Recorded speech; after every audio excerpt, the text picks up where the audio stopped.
Sa pumili ng winter card, ito yung reading. Tingnan natin kung may mensahe ng inyong loved one na nag-pass away.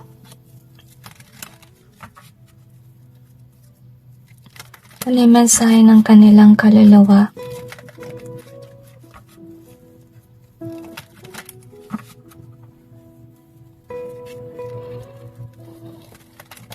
I feel this person passed a test of heaven many times in their life. At saka kung sino man tong tinanong nyo, siya ay actually tao na may mission sa mundong ito. And this is somebody who brings light to others.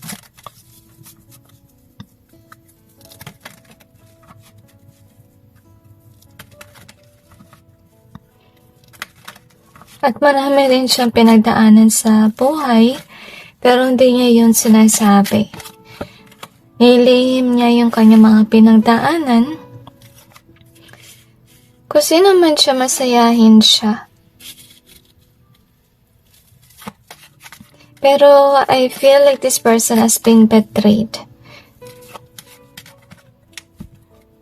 Pero tingnan natin kung ano nangyari, okay? Baka kasi naghanap siya ng hustisya or something kasi maganda nga yung energy. Pero yun nga, may tinatago siyang lungkot. I-clarify natin, maybe the soul wants you to be aware about it, okay? Kaya ito pinapakita sa inyo.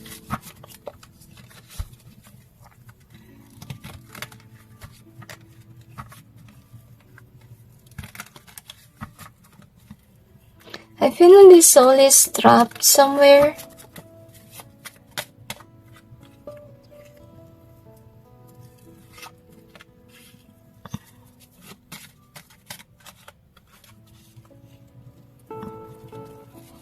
At gusto niya sana na ipagdasal mo siya kasi merong kamag-anak na nangulam sa kanya at sinacrifice yung kanyang soul.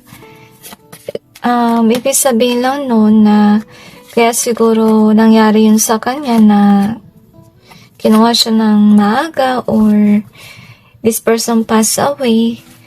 This person has been sacrificed by somebody. But I feel na kamag-anak yung gumawa nito sa kanya. At hindi siya aware tungkol doon. So gusto niya sabihin na kung sino man ito na nag-sacrifice sa kanya, ito is somebody na ma-pride, arrogante, nagpapanggap na mabuti, tsaka kaya siya arrogante kasi meron siyang kayamanan. So maybe this person is somebody na nag-sacrifice to gain wealth or to gain stability with his or her life. Ngayon, itong tao na to, obsessed siya masyado sa mga tao na may what we call this, pinadala ng Panginoon para may gawin sa mundo. So, remember that this is somebody, tinanong nyo, this is somebody na may ginawa for this world, dahil pinadala siya ng Panginoon. Ngayon, gusto sabihin ng kaluluwang ito na hindi siya nasa magandang posisyon kasi sinacrifice siya. Tsaka kung nasacrifice ka kasi, alam mo na kung saan ka papahantong kasi sinakripisyo siya sa masasamang entity, okay? So, gusto niya sabihin na ipagdasal mo siya para maalis siya sa ganitong sitwasyon. Kasi sa ngayon nakatali yung kanyang kaluluwa sa masama at hindi niya yung deserve kasi while this person is alive, this person has been kind-hearted. So, yeah, pray for this person, or I'm sorry, for this soul na malayo siya sa ganitong sitwasyon. At saka gusto niya sabihin sa'yo na you are somehow in this balanced state of your life. At I feel na naiyak siya kasi gusto niya sana na what do you call this, na magkaroon ka ng magandang buhay. So this soul is definitely seeing your worth at gusto niya sana ipalam sa'yo na mag-ingat ka sa tao na nangkukulam, na kung sino man nag-sacrifice sa kanya, kasi siya din yung dahilan kung ba't nawawalan ka ng money or opportunities. Kasi gusto lang niya, siya lang yung angat, at kung may nakita siya na may iba na umaangat, may ginagawa siyang curse para maalis kung ano man ang meron ka. Kailan ka nagsisimulang muli. So this soul is guiding you to actually pinpoint kung sino man itong masamang tao sa inyong pamilya. Kasi kung kamag-anak mo siya, yun nga, kapamilya niya yung may gawa nito. Kung hindi man kayo kamag-anak ng taong to, gusto lang niya maging aware ka na isa sa kanyang kamag-anak ay nangungula. So, mag-ingat kayo basically, lalo na kung dadalawin nyo yung puntod or bibisita kayo sa burol, kung ano man, mag-ingat kayo sa kanyang kamag-anak kasi isa sa kanila ay sinakripisyo siya, kaya mayaman yung tao na gumawa niyan. Anyway, ito nga yung sinabi niya na gusto niya sana na ipagdasal mo siya so that malayo siya dito sa kanyang kulungan kung nasan man siya kasi hindi niya yung deserve, na ano siya, tao na sakripiso siya, and with this chosen being here. So gusto rin niya sabihin sa inyo guys na iba sa inyo ay chosen ng Panginoon na may gawin for this world. I feel na isa sa iyong mission is magdasal para sa mga kaluluwa para maalis sila dito sa state na nasacrifice sila sa evil.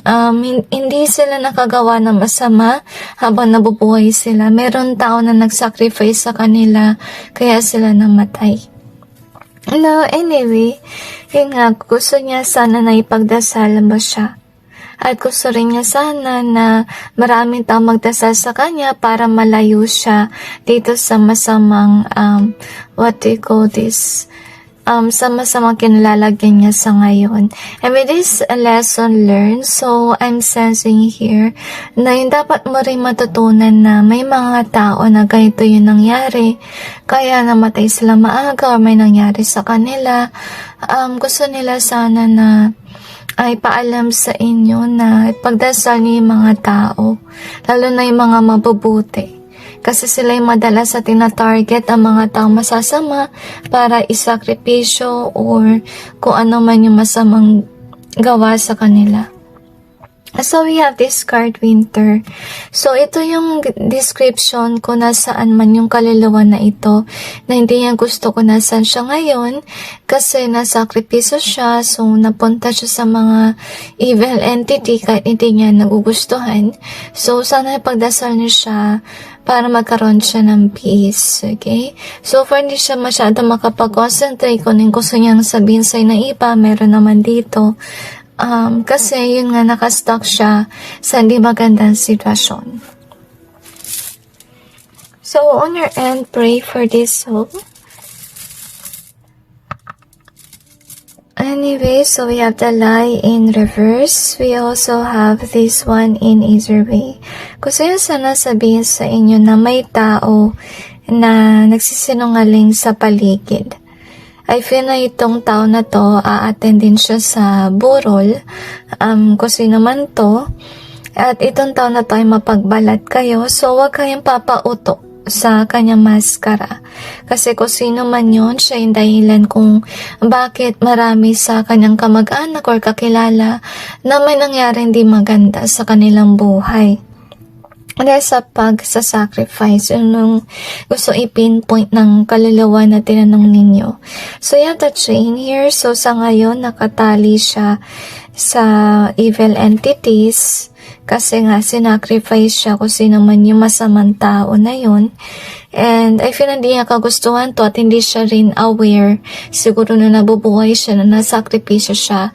Saka lang siya naging aware nung yun nga may nangyari na. So we have the beautiful is in either way here at bumabaliktad siya. And we also got space in either way. Gusto niya rin ipaalam sa inyo, lumayo ka sa tao na mapagpalat kayo. Kasi naman tong ma-pride na tao na may pera, lumayo ka sa kanya kasi itong tao na to nabibiktima ng mabubuting tao. I feel na kung sakali man hindi ka maka-attend ng burol, maintindihan naman niya. Kasi sa ngayon, maybe you got aware na meron siyang kamag-anak na gumawa ng ganito sa kanya. Ngayon, tinanpa natin kung ano yung kanyang mensahe.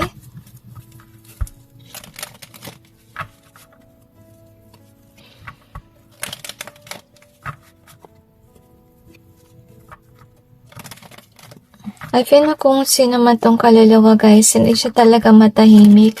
So on your end, please pray for this person.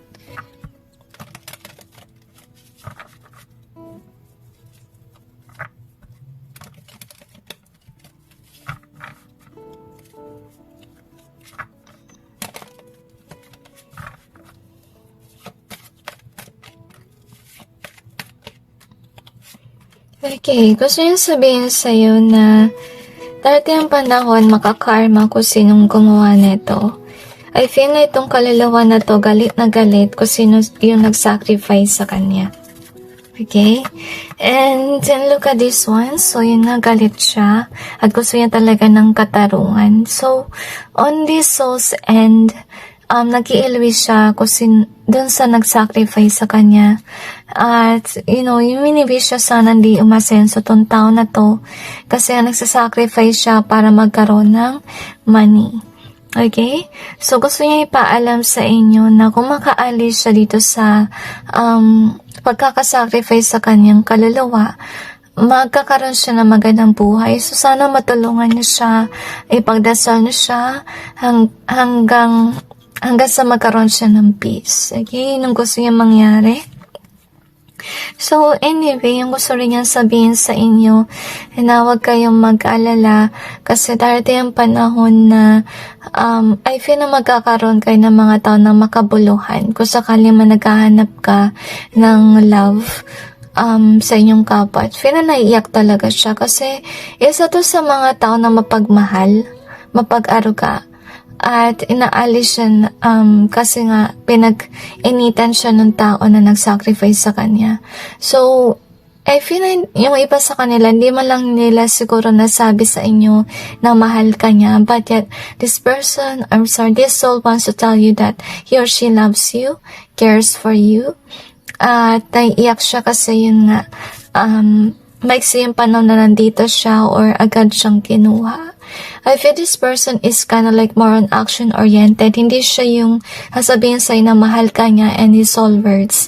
I feel this is someone who's expressive sa kanyang gawain. Kung mahal ka niya, papakita niya sa'yo.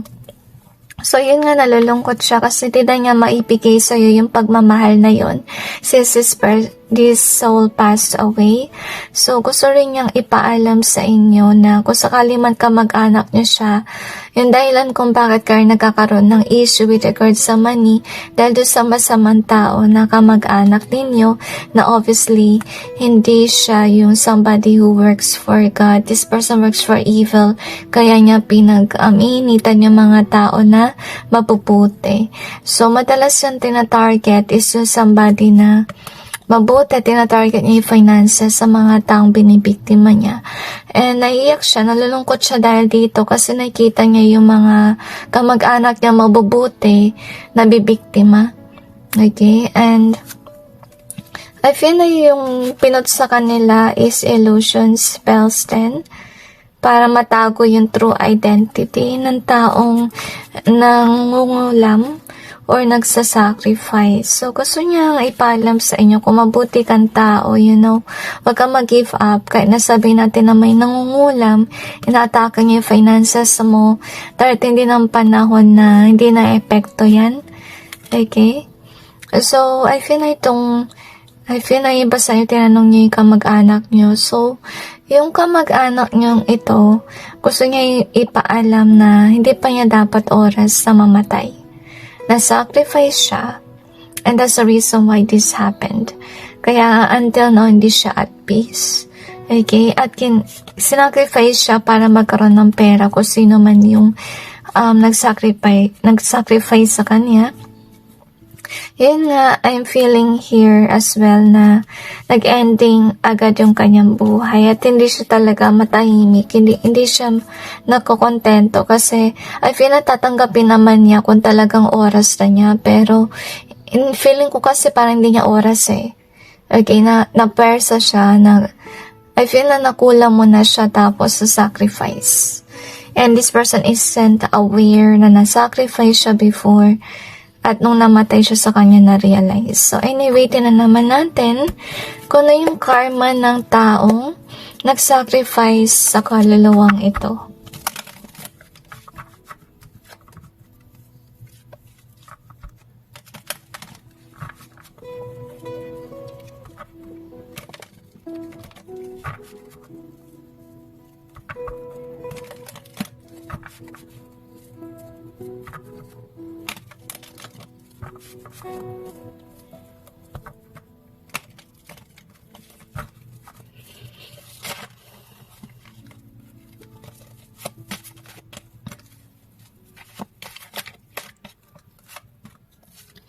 Masakit yung ulo ko sa energy.